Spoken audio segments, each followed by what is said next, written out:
It has been said that if there is ever to be such a thing as a true universal language, it will most likely be expressed in the realms of mathematics, geometry, energy patterns, and frequency. Could it be that this language, or at least the foundation of it, already exists here on Earth? Is it possible that over the course of thousands of years, we have been somehow guided in the process of creating this new form of communication? And if so, what type of information will be conveyed through it that could not be expressed any other way?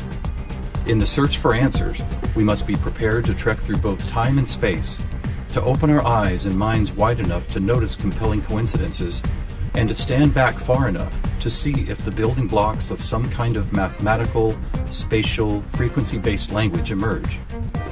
But before we begin our journey, we will pause here in the present day to notice some of the ways that we measure and tabulate the world around us.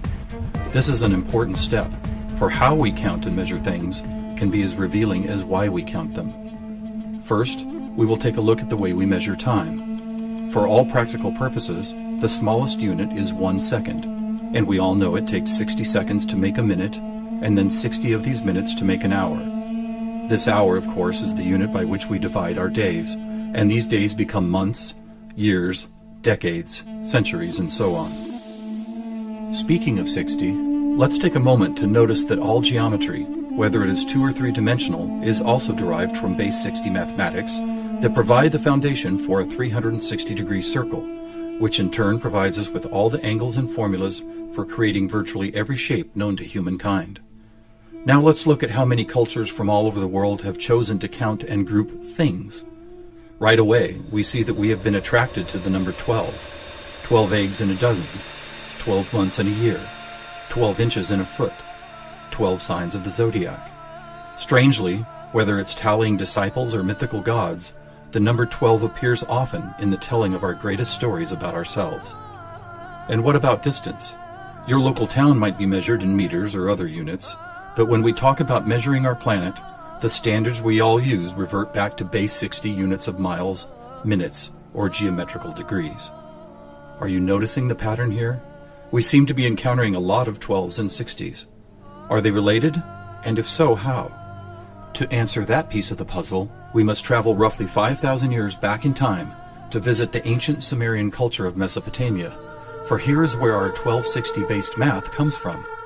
This counting system, which was invented by the same people who produced the world's first written language, involved counting the knuckles of the 4 long fingers on one hand and then multiplying them by all 5 digits on the other hand. If you do this, you will get a maximum number of 12 knuckles times 5 fingers, which of course totals 60. How these cosmic jumps in language and mathematics occurred so suddenly is open to debate. But it is interesting to note that the ancient Sumerians themselves wrote about being given this information by sky god visitors they called the Anunnaki. Who and what the Anunnaki were is a hotly contested subject, but one thing that cannot be denied is the fact that over 5,000 years ago, a mathematical system was born that incredibly still serves us today. So now that we have our various units of measurement, all based on the Sumerian 1260 counting system, let's jump forward to a few pivotal moments in history and see what other numbers, patterns, and synchronicities appear. In the 6th century BC, on the Greek island of Samos, the famed mathematician Pythagoras led a school of thought that married philosophy, mathematics, music, and of course geometry. And while Pythagoras did not discover advanced geometry, he did apply it in new ways, especially to music. For instance, he noticed that when a tauten string was plucked, it would create a tone. And when that string was divided in half, it would make the same tone only twice as high in pitch. Pythagoras then came up with numerical ratios based on harmonic fifths, and this led to the creation of the musical scale found at the root of most modern music. It is important to note that according to Pythagoras, all musical notes were found by using mathematics, and as such were given number values according to their placement in a kind of master grid. For instance, by using fifths beginning from note number 1, he was eventually guided to note 27. And to find the same note twice as high in pitch, he simply kept doubling it to 54, 108, 216, 432, and so on up the scale. If you've ever heard of Pythagorean tuning, you know that the number 432 is quite important. To Pythagoras himself, it probably wouldn't have stood out more than any other in his numerical grid. But in our quest to find a universal language based on mathematics and frequency, this particular note represents a significant piece of coincidental evidence. You see, many ancient musical instruments, from Tibetan bowls to Native American flutes, happen to produce the same tone, a tone that vibrates at 432 cycles per second. That's compelling, but even more intriguing is the fact that Pythagoras was not calculating vibration cycles to find tone 432. It just happens to be the same number. What's more, for decades, most modern musical instruments were also tuned to this same fourth octave A, with a value of 432 cycles. How could this be? Who chose this particular note as the keystone for instrument tuning, and more importantly, why? Here is where a deeper mystery begins to emerge, and to explore it, we will need to go back to Pythagoras' other passion, geometry. It is not an exaggeration to say that to Pythagoras and his disciples, geometry and math held a key to the nature of all life everywhere, and maybe it does. Let's look at the first four geometric shapes, the circle, triangle, square, and pentagon. In each of them are angles of degrees that, when added together, always total a specific number relative to that particular shape. For instance, if we take a triangle, the sum total of all three interior angles is always 180. For both the square and circle, it is 360. For a pentagon, it is 540. Now at this moment, let's step back and look at these numbers in a different way, as there seems to be something about them that reaches beyond a simple sum of angles. Did you notice that they happen to be in the same numerical neighborhood as tone 432? What's more, they all add up to 9, just like 432. As an experiment, let's take a look at the numbers found in basic geometric shapes, then apply those numbers as vibration cycles to hear the tones they produce. First, let's listen to what the 180 total degrees contained in a triangle sound like.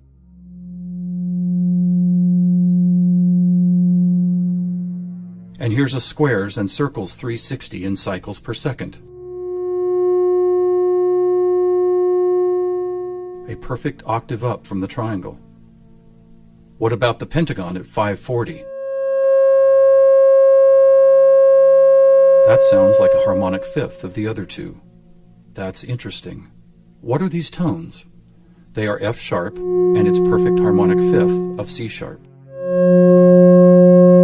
Let's keep going. What does a hexagon 720 sound like?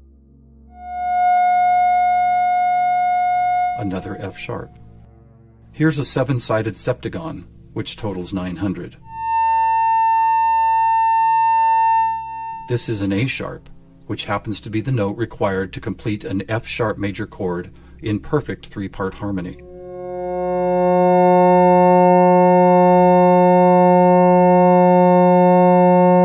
And finally the octagon, where we get 1080, another C sharp. Suddenly, geometry is expressed by tones, and these tones just happen to create the most beautiful form of music, a perfect three-part major chord in the key of F sharp.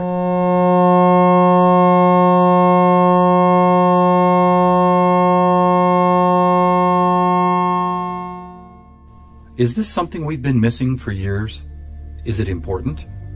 To the famous philosopher and mathematician Plato, the answer would have been a resounding yes, for it is Plato who advanced the study of two-dimensional geometry into three-dimensional geometry, and who began to recognize that nature, whether expressed as a tone, the petal design of a flower, or the spiraling design of a seashell, seemed to follow a 3D mathematical pattern. In fact, it became an obsession of Plato to try and find the simplest three-dimensional geometric shapes, and his quest ultimately revealed what we now call the Platonic solids. In essence, these forms represent the most elemental construction blocks found both in human-made and natural forms. So let's see if and how they fit into our geometry tone grid. First, there is the tetrahedron, or a three-sided pyramid comprised of four interlocking triangles. As we did before, let's add up all the angles found in those four triangles. The answer, 720, which we have already seen is the tone F sharp.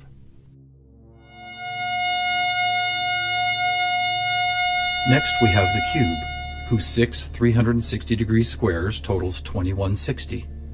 What does it sound like?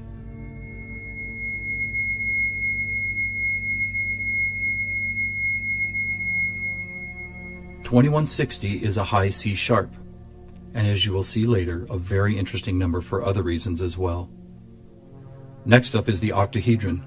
Constructed of 8 triangles, this shape totals 1440, which is another perfect F sharp higher up the scale.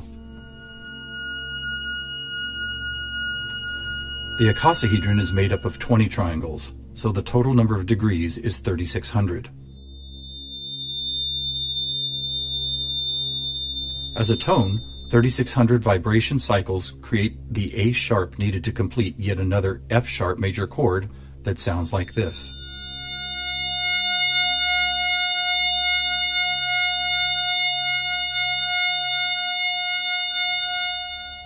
At this point, we have seen how 2- and 3-dimensional geometry can be expressed by the notes found in an F sharp major chord. Could this also be true with what is known as sacred geometry? To find out, we will first need to build a design called the germ of life, which, when repeated, goes on to reveal the seed of life, then flower of life pattern found at sacred sites all over the world. First, we start with a circle at 360 degrees, which is the familiar F sharp. We then add our second circle, bringing the total to 720, another F sharp. 3 circles totals 1080, which provides the harmonic fifth of C sharp. 4 circles is 1440, another F sharp. 5 circles totals 1800, or the A sharp needed to once again provide the harmonic third of an F sharp major chord. And finally the 6th circle, which brings the total to 2160, another C sharp. Amazing! It's as if we can now both see and hear the flower of life pattern that has intrigued humankind for thousands of years. So now we have 2-dimensional geometry, 3-dimensional geometry, and even sacred geometry being represented by different variations of an F sharp major chord. How is this not common knowledge? How have we missed this connection? There are actually 3 explanations.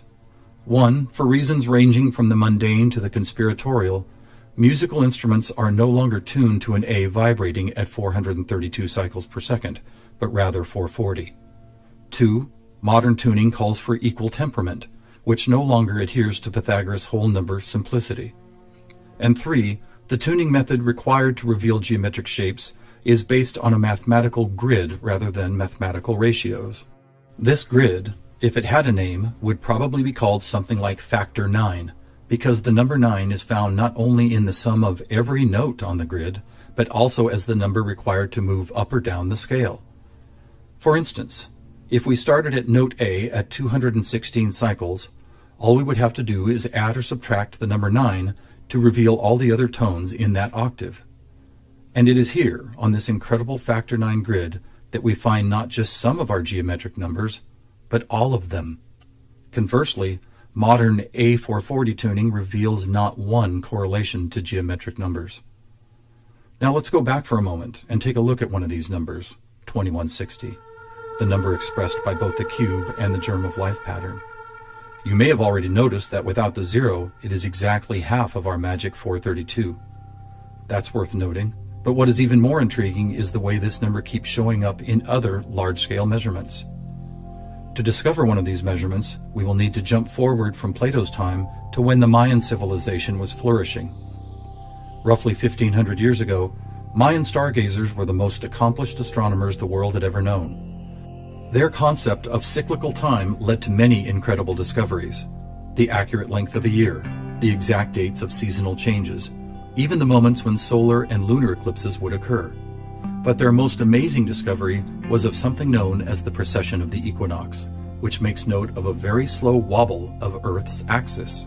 Somehow aware of the fact that this wobble takes 25,920 years to complete, the Mayans called this cycle one great year, with each of its 12 great months requiring 2160 Earth years to complete.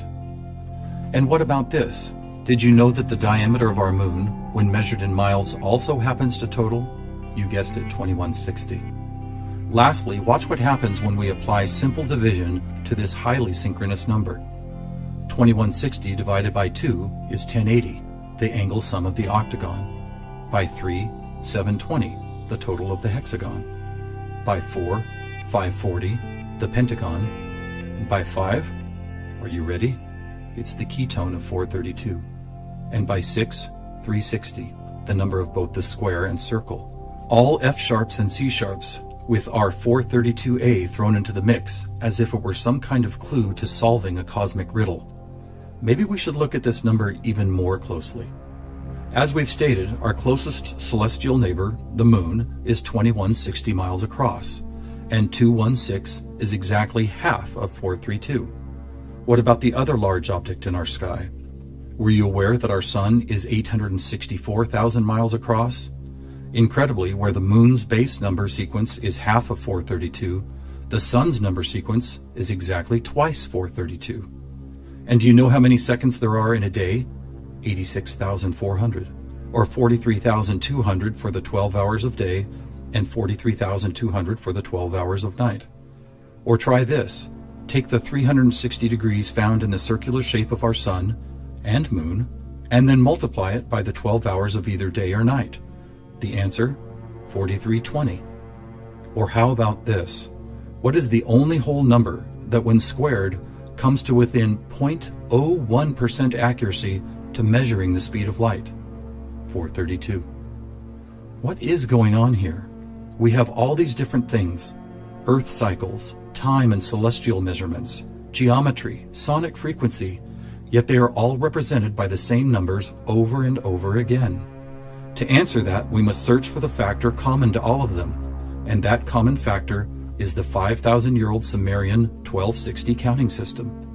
It is what gave us the inches to a foot, the seconds to a minute, and the 360 degrees in geometry.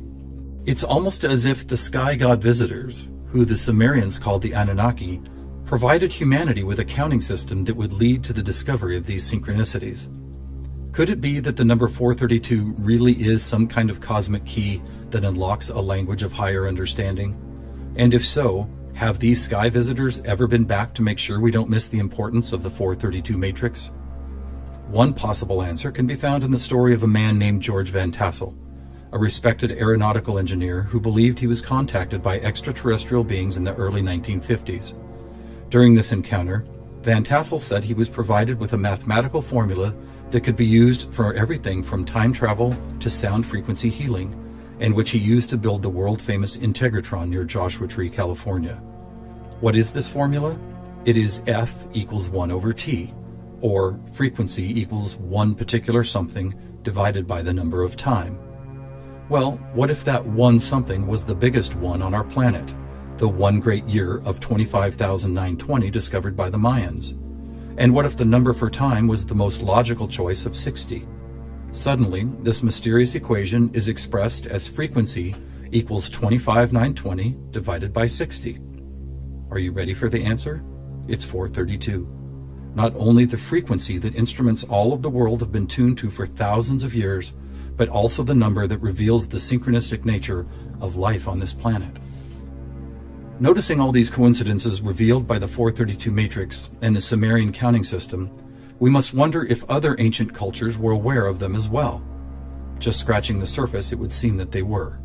For example, let's take the Sumerian 12 and square it for a total of 144. Right off, we see that it is indeed a number and tone contained within our factor 9 grid. Expanding outward, we find 1440, then 144,000, which is a number that appears all over the world in the most compelling of ways. Take, for instance, the Great Pyramid of Giza. It happens to have been covered with 144,000 smooth white casing stones. To ancient Mayans, 144,000 days was the length of their 394-year back tune, a time cycle which has just begun again. In the Bible, we read that there will be 144,000 chosen ones redeemed from the earth prior to the apocalypse. Obviously, number sequences like these have been significant to many different cultures and religious sects, and to one enigmatic group in particular, the Freemasons. Were the earliest Masons, the supposed keepers of sacred information, also aware of the factor 9 grid, the 432 key, and the number 144,000? Their infatuation with the numbers 3 and 13 might be telling. For instance, if you divide 144,000 by 432, the answer is 333.3 into infinity. Or take a look at the back of a dollar bill. That famous unfinished pyramid could be revealing some interesting clues. For instance, there are 13 steps climbing the pyramid, and 13 times 33.3 is 432.9. Even the shape of the flat-topped pyramid appears to be made as if someone had drawn 4 dots in a line, then 3 above it, then 2 above that, and then connected those dots to reveal this iconic shape. And of course, let's not forget that the square root of our all-important factor 9 grid is 3 threes. Who else knew about 432? The answer is surprising. In India, large cycles of time are called Kali Yugas, and each one is 432,000 years long. In fact, the number 432 appears so often in sacred structures and myths, from Stonehenge to the pyramids, that author Joseph Campbell could not help but see it as the most important mythological number in history. So what do we have here? What is it that's trying to be expressed by all of these coincidences? One answer is that over the course of history, we have been somehow guided toward both the subconscious creation and eventual conscious recognition of a grand pattern based on frequency, mathematics, time, space, and geometry. Quite possibly, these synchronistic numbers, shapes, and tones represent the building blocks of a language that we do not yet fully understand, but could turn out to be the most important language we will ever learn. How will we use it? Who will we be conversing with? Time will tell. Thousands of years ago, from locations all over the globe, various prophets, shamans, and seers described an era when humanity would make some kind of cosmic leap into a next level of consciousness. Here, at the dawning of the age of Aquarius and the start of a new Mayan Baktun cycle, maybe it's happening.